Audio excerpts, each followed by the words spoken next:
Even with Tom Manning departing for the NFL, I'll tell you why I'm still optimistic about Scott Satterfield heading in to 2023 in year one of the Big 12. Our Locked On Bearcats, your daily podcast on the Cincinnati Bearcats, part of the Locked On Podcast Network, your team every day.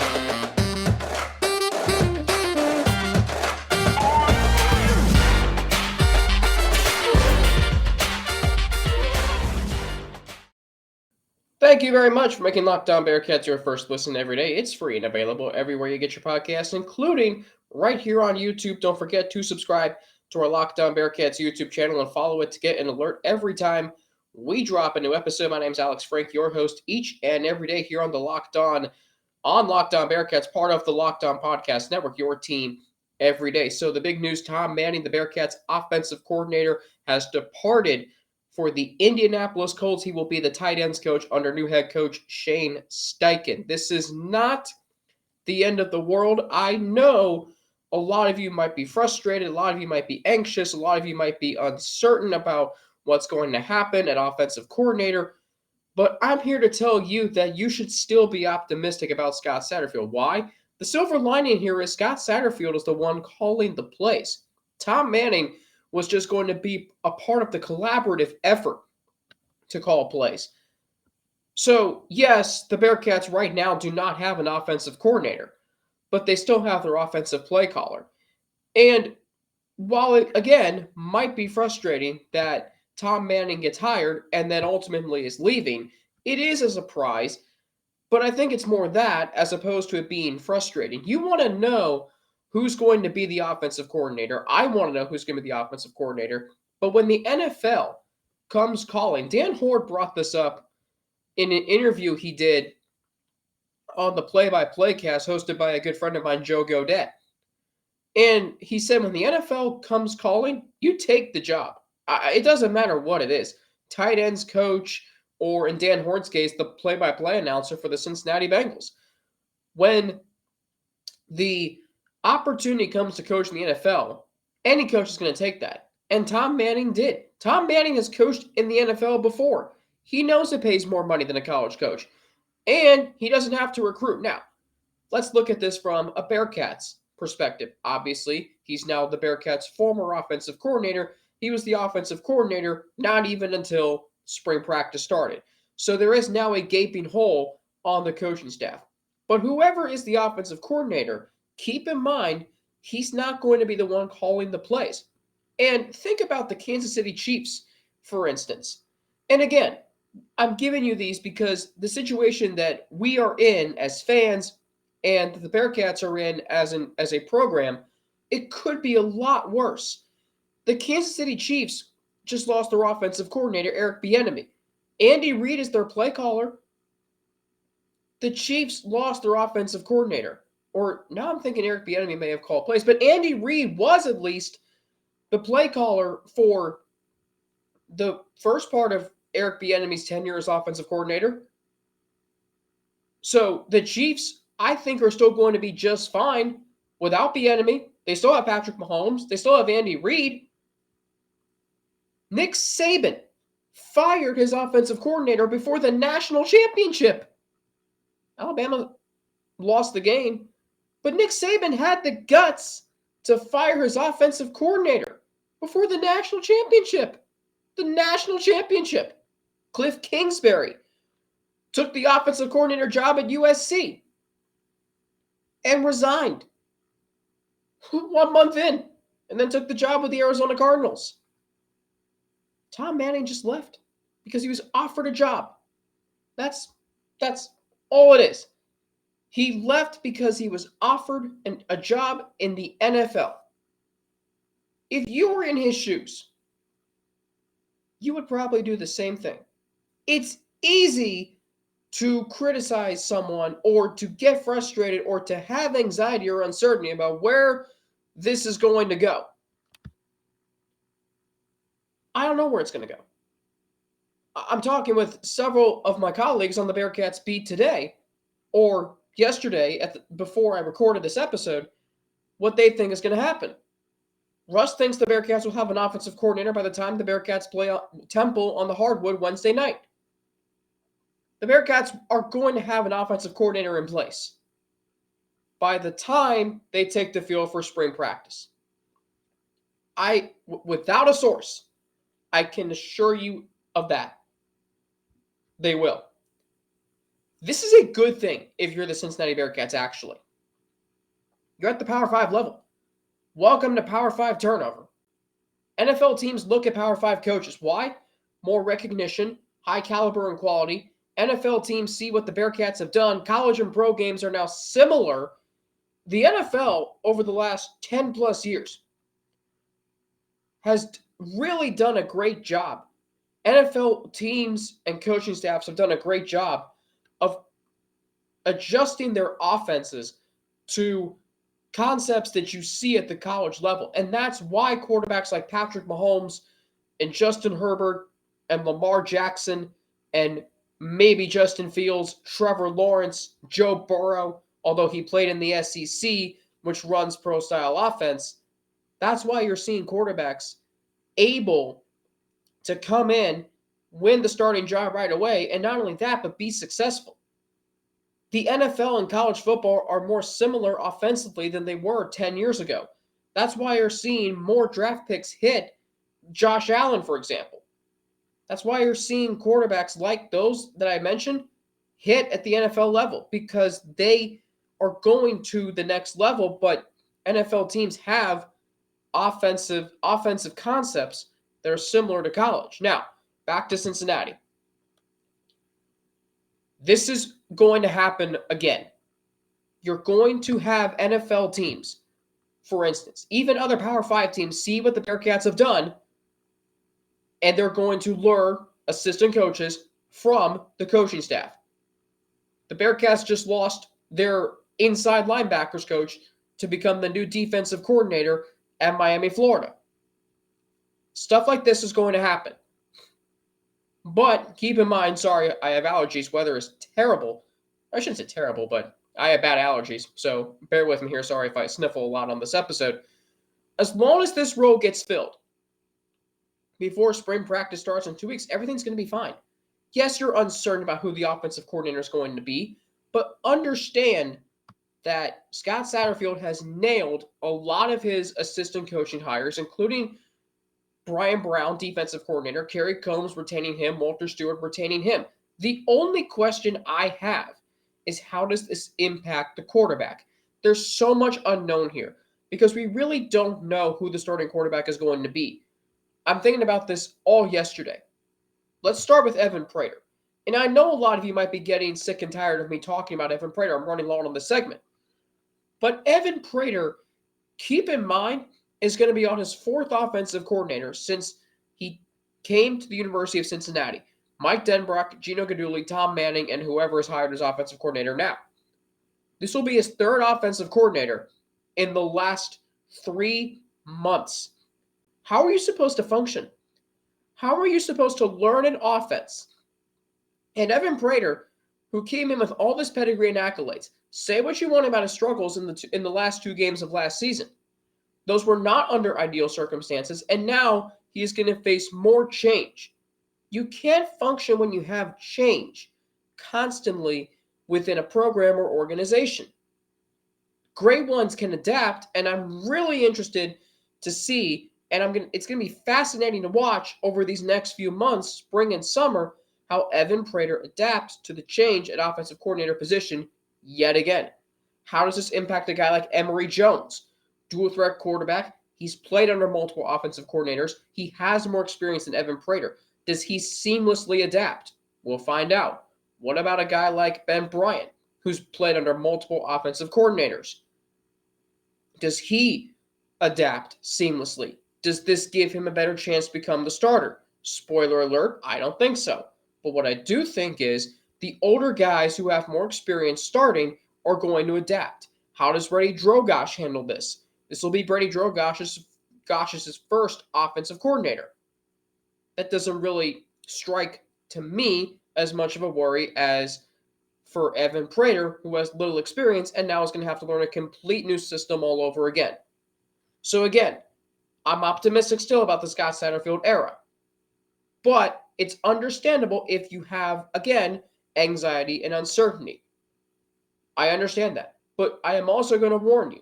This is going to happen. As Russ told me yesterday, and I am a firm believer of this, this is a good problem to have. When you have assistant coaches being lured to other Power 5 and NFL jobs, that tells you, A, that they are good enough for those positions, B, that the University of Cincinnati is a good program and a recognizable program and a program of quality and caliber high enough that NFL programs and Power 5 programs trust that they can look there to hire coaches. This is not an indictment on the University of Cincinnati or Scott Satterfield. It is a testament to who Tom Manning is as a coach and who he has been as a coach. It may leave you, me, and the program wondering what's next. That's fine. But it is not an indictment on the program, Satterfield, or anybody or anything in between. Coming up, let's look at some numbers from Satterfield's offenses over the last, say, decade that will hopefully give you more faith in him heading into 2023.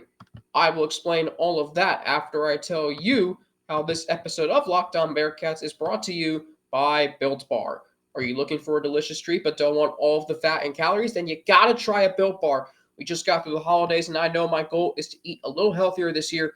If you're like me, where you want to eat healthier but don't want to compromise taste, then man, I've got just the thing for you. You gotta try Built, because with Built, healthy is actually tasty. Seriously, they're so delicious you won't think they're good for you. Perfect for your New Year's resolution. What makes Built Bars so good? Well, for starters, they are all covered in 100% real chocolate. That's right, real chocolate. And they come in unbelievable flavors like churro, peanut butter brownie, and coconut almond. I'm not sure how Built does it, but these bars taste like a candy bar while maintaining amazing macros. And what's even better is that they are healthy.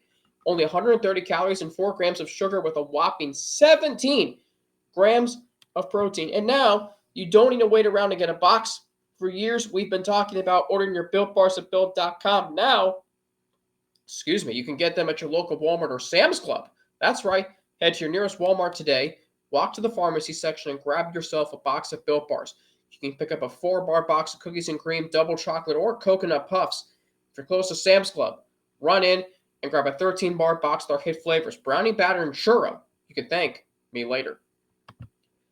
Thanks again for making Locked On Bearcats your first listen every day. Make sure you check out our brand new podcast, Locked On College Basketball. Everything you need to know about college basketball in one place. Plus, hear from big-name experts, insiders, coaches, and players. Locked On College Basketball, available on YouTube and wherever you get your podcasts. Alex Frank back with you, your host each and every day right here on Locked On Bearcats. We are part of the Locked On Podcast Network, your team every day. Again, Tom Manning leaving is not because of Scott Satterfield. There are a lot of you who might still be, I shouldn't say a lot, but I don't know how many of you are still skeptical about him. And I feel like we're not, as a majority or a consensus, going to really have our doubts and skepticism pushed aside until after he coaches that first game, probably first few games, maybe even a year. But he hasn't coached a game yet. And Tom Manning leaving is not an indictment on Scott Satterfield. So Justin Williams in The Athletic recently penned a piece about what Scott Satterfield's offense is going to look like. Now, this was written, of course, before the news broke of Tom Manning leaving. But what you're going to see from the Bearcats potentially this year, as Justin points out, an up-tempo, shotgun-based spread option offense with a heavy emphasis on zone running. An inside zone scheme with the Bearcats' own no-huddle rules. This was Scott Satterfield's offense when he first started calling plays at Appalachian State. You might see some of that this year with Cincinnati. I would certainly like to see that. If you watch Louisville from last year, now, Louisville was not as productive in the passing game because of Malik Cunningham's injury, but you watched Louisville last year. They had an option offense, RPOs, zone reads. College football, is that you think, again, that the Big 12 is all about spread offense, throw the ball 50 times a game. It really is not. And I'll get to that here in just a few minutes. So I think what you're going to see from Cincinnati is a run-first offense. You're going to see a variation of West Virginia, what they ran back in the 2000s, potentially. Scott Satterfield said this recently to Justin, that coaches copy themselves. Coaches copy themselves. Other coaches. But Scott Satterfield has replicated his offense so much that he's still using concepts that he used when he first started coaching. I should say coaches copy each other coaches. But Scott Satterfield's offense is the last 9 years. They've never finished lower than 44th in yards per play. 6 times they've ranked between 10 and 20 in the country in yards per play. Let's look at yards per carry. 7 times in the last 9 years they have finished in the top 20. 4 times in the top 10. When you have an option offense, and I always go back to this quote that Woody Hayes used when he was coaching. When you throw the ball, 2 of 3 things that can happen are bad. Incomplete or an interception. And in an era where passing rules, running can still win. And that's why I think you are going to see an offense that is going to be built off of a running game. If you watch the Wasabi Fenway Bowl, and obviously that was a wacky game on a lot of levels, the coaching staffs were in complete disarray. The Bearcats were led by Kerry Combs, which is a good guy to have, lead you. Louisville was led by Deion Branch. They essentially were stripped of their entire coaching staff. Scott Satterfield didn't even coach the game. But you saw in that game Louisville and the way they ran the ball. Go read Justin's article and watch some of the plays he clipped. And you'll see a zone running scheme. Whether it be a tight inside zone up the right tackle and right guard crease. Whether it be the quarterback fakes a handoff on one side, keeps it, and has the option to pitch it back to a running back or keep it himself. That's what you're going to see with this Bearcats offense. It's a very simple offense, as Justin says.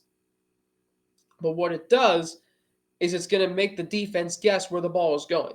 They have a formation, but there are multiple plays that you can run based off of what the defense gives you. That's what I think this offense could look like. Now, depending on who the offensive coordinator is, it could be different. This was all written when Tom Manning was still here. But again, Satterfield is calling the plays. I would suspect, and I'm not sure who the new offensive coordinator is going to be. No one knows. I've asked around yesterday, talking to fellow members on the beat. I had one colleague tell me they don't know who it's going to be. I had another colleague tell me that, or I guess I don't have to be secretive with the colleagues. Mike Petraglia told me he doesn't have any idea. Right now, maybe we don't. Russ thinks that it's going to be someone Satterfield has coached with. I think that's going to be what happens. But I do think you are going to see an offense that's going to be built off the running game, which is good when you consider the Bearcats right now don't have really any sure starters at wide receiver. They have a lot of good transfers, but the guys who are returning from last year's roster, you don't really know much about them. So running the football is going to help cover that. And again, like I documented last week, you look at the Big 12 last year. And actually we'll do this after this live read. We'll look again at these particular numbers last year. Production from the receiving cores of the 10 Big 12 teams and the running games of the Big 12 teams. And I'm going to tell you why the Bearcats, if they are a run-first offense, can still have success in the Big 12. We'll do all that after I tell you how this episode of Locked On Bearcats is brought to you by LinkedIn Jobs. As a small business owner or hiring manager, you know that success in 2023 all depends on the team members you surround yourself with, and that's why you have to check out LinkedIn Jobs. With LinkedIn Jobs, you can hire qualified candidates more efficiently by matching open roles with people who have the skills, values, and experiences to help you achieve your goals. I got a lot of personal hiring stories and experiences, all great from my Bearcats media days. We posted jobs on LinkedIn of who we were looking for, what we were looking for, the qualifications that we wanted our potential staff members to have. It made it so easy to build an amazing staff. LinkedIn Jobs helps you quickly attract qualified candidates to your open jobs with targeting tools. They go beyond resume data by using insights from your job post company, and their 875 million member profiles to put your post in front of the most qualified candidates. Identify the most qualified candidates on LinkedIn Jobs and connect with them fast and for free. LinkedIn Jobs makes it easy to screen and rate applicants based on your job qualifications, all on one platform. We got big goals in 2023. I'm a firm believer in the right team member helping us do just that. It's why small businesses rate LinkedIn Jobs number one in delivering quality hires versus leading competitors. LinkedIn Jobs helps you find the qualified candidates you want to talk to faster. Just post your job for free at linkedin.com/lockedoncollege. That's linkedin.com/lockedoncollege to post your job for free. Terms and conditions do apply. Welcome back, Locked On Bearcats, part of the Locked On Podcast Network, your team every day. Again, apologize for sniffling a lot, bad allergies, but hey, we're getting through it. I'm Alex Frank, Locked On Bearcats host. So, the Big 12, your preconceived notions probably have been spread offense, throw the ball 50 times a game. But if you look at these numbers, when I tell you that 1, 2, 3, 4, 5, 6 of the 10 teams in the Big 12 last year, less than 60% of their offensive yards came through the air. Less than 60%. That's interesting, right? So what that tells me is this. And for the longest time last year, as I watched the Bearcats struggle to run the football, and I watched Ben Bryant go through some inconsistencies, for the longest time last year, I questioned, are the Bearcats going to be good in the Big 12? And Luke Fickell left for Wisconsin. And I said to myself, yes, this sucks, but this actually might help the Bearcats do well in the Big 12. An offensive-minded coach in Scott Satterfield, a former quarterback, and embracing all of the modern-day amenities that come with college football, particularly the NIL and the transfer portal. And the Cincinnati Bearcats are, I believe, equipped to play in the Big 12 because they can run the football and still be successful offensively. Absolutely they can. Baylor, Kansas State, and TCU, who played for the Big 12 championship last year, Texas and West Virginia, all under 60% of their yards offensively came through the air. That tells me that what the Bearcats are potentially going to look like offensively, that tells me they can win games and be successful offensively. You can run the football and have success in the Big 12. Zone read, option, RPO. Now, as far as who I think is going to be the Bearcats' new offensive coordinator, first off, you need someone who can recruit. Someone with a background of zone running can elevate a quarterback, particularly that of a dual threat. Again, the biggest question I have, the biggest concern is how this impacts the Bearcats quarterback room. And naturally, I think that always happens when you get a new offensive coordinator. You don't want the new offensive coordinator to come in and the quarterback doesn't know what he's doing. Now, then again, this year's quarterback battle is so unique because you really don't know a lot about Emory Jones. We haven't seen a lot from Evan Prater. We've seen a lot from Ben Bryant, albeit unimpressed. And we don't know yet what Brady Drogosh is going to do. So the hope is that the new offensive coordinator can collaborate with Scott Satterfield. And the great thing is this. Scott Satterfield being an offensive-minded head coach. When you have a head coach and play caller at the same time on offense, I think that's really going to help. You don't want, though, and I did hear this. You think about the Buffalo Bills this past year and watching Ken Dorsey in his first season as offensive coordinator and Josh Allen. And Josh Allen didn't look nearly the same as he did the year before with Brian Dable. You don't want that to happen with Cincinnati. Now, then again, the Bills are led by a defensive-minded coach. But the Bearcats are in great position here. They have their play caller. Offensively, they just need their offensive coordinator. They need another voice in the room. We don't know who that's going to be. And the hope is that he's hired before spring practice starts. Satterfield has always had an offensive coordinator. I know he did in his 6 seasons at Appalachian State, and I am almost sure he had an offensive coordinator every year at Louisville. He did last year in Lance Thomas. He's now the head coach of Western Michigan. I doubt he's going to come be the Bearcats' offensive coordinator. When you get a head coaching job in college football, you would take that over a Power 5 offensive coordinator. So, other guys, potentially, Frank Ponce, Scott Satterfield's offensive coordinator at Appalachian State. He is the offensive coordinator at Appalachian State again. He's also the quarterback's coach. Could he leave Appalachian State and come to the Power 5? There's a chance. Dwayne Ledford, offensive line coach for the Atlanta Falcons. Same with Tom Manning. I don't think he would leave an NFL head coaching job for a Power 5 offensive coordinator. And again, though, Charlie Weiss left the Patriots for Notre Dame. Crazier things have happened. Sean Clark, the head coach at Appalachian State. I don't think he's going to leave. You have a Power 5 head coach.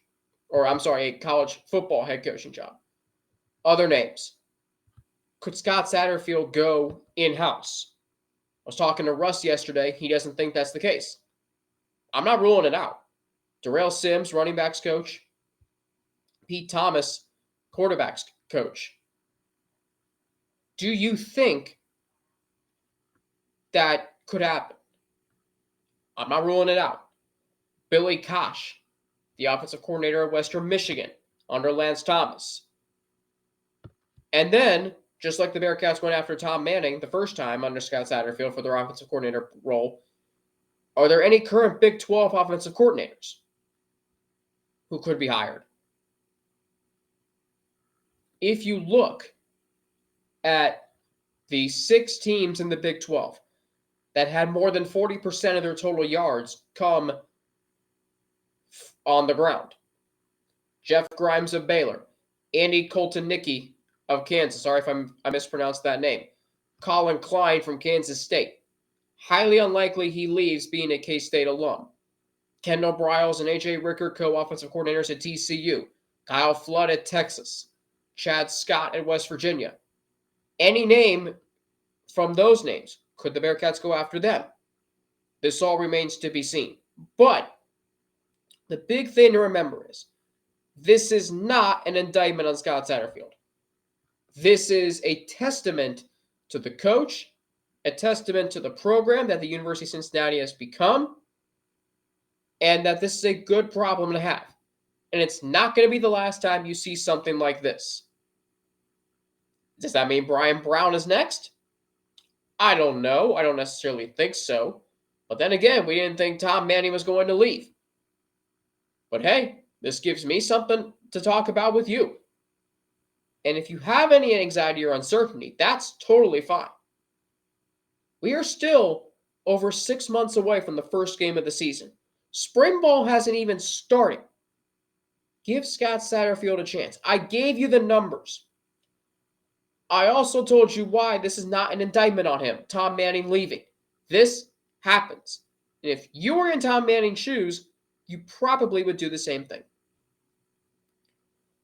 Coming up on tomorrow's show, more on the offensive coordinator coaching search. Hey, we could have a new offensive coordinator by then.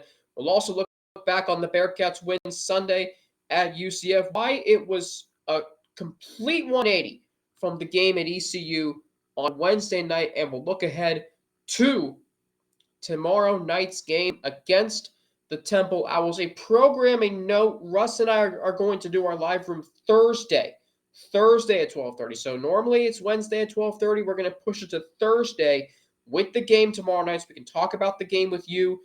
We can take your questions and comments in the chat. So we'll do our live from Thursday at 12:30. We'll talk about Tom Manning leaving. We'll talk about the new offensive coordinator search, maybe the new offensive coordinator if he's named. We'll get to that. We will also get to the Bearcats game at Memphis on Sunday. That is a massive showdown. Potentially Memphis's best player and the conference's best player might be out. We'll get into that on Thursday and then round out the week on Friday. Looking ahead again to Memphis and more on the Bearcats offensive coordinator search. We're knee-deep in the offseason. Thanks for staying with me. Thanks for making Locked On Bearcats your first listen every day. How about for your second listen?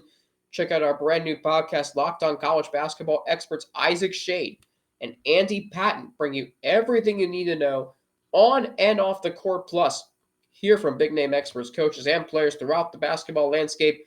Locked On College Basketball, available on YouTube and wherever you get your podcasts.